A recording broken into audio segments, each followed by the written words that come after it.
消息，代替伫高雄的铁路车厢维修工厂多次计划变更案，昨昏经过高雄市都委会讨论，路线会做调整，保护这个珍贵的树仔。这个已经延签10年的开发案，总算是完成高雄市都委会审议，同意这个案件按规定送内政部都委会审议了后来执行。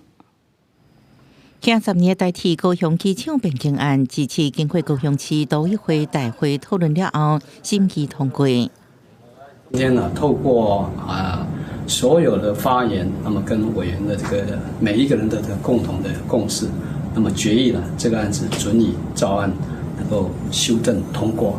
高雄机场原来是南部上大铁路客货车厢维修工厂，配合铁路地下化甲临港线停驶。2001年10月，规厂刷甲屏东潮州。不过厂区内底有关有站台之村的货车工厂这建筑拢留落来。文书工作者希望市府伫土地利用招商甲文书保留之间要有平衡。护球团体也积极。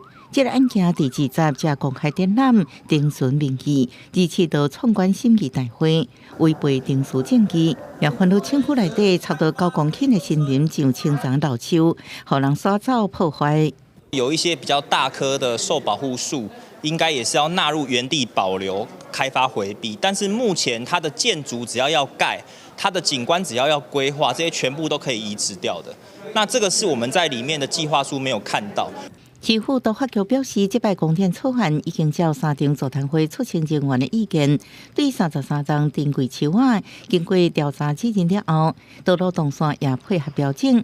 那因为开路引车通行安全这考虑，是依照自治条例第14条，提倡相关意识，呼吁计划来审议。除了33棵之外，还有将近有数百棵的这个树，如何处置？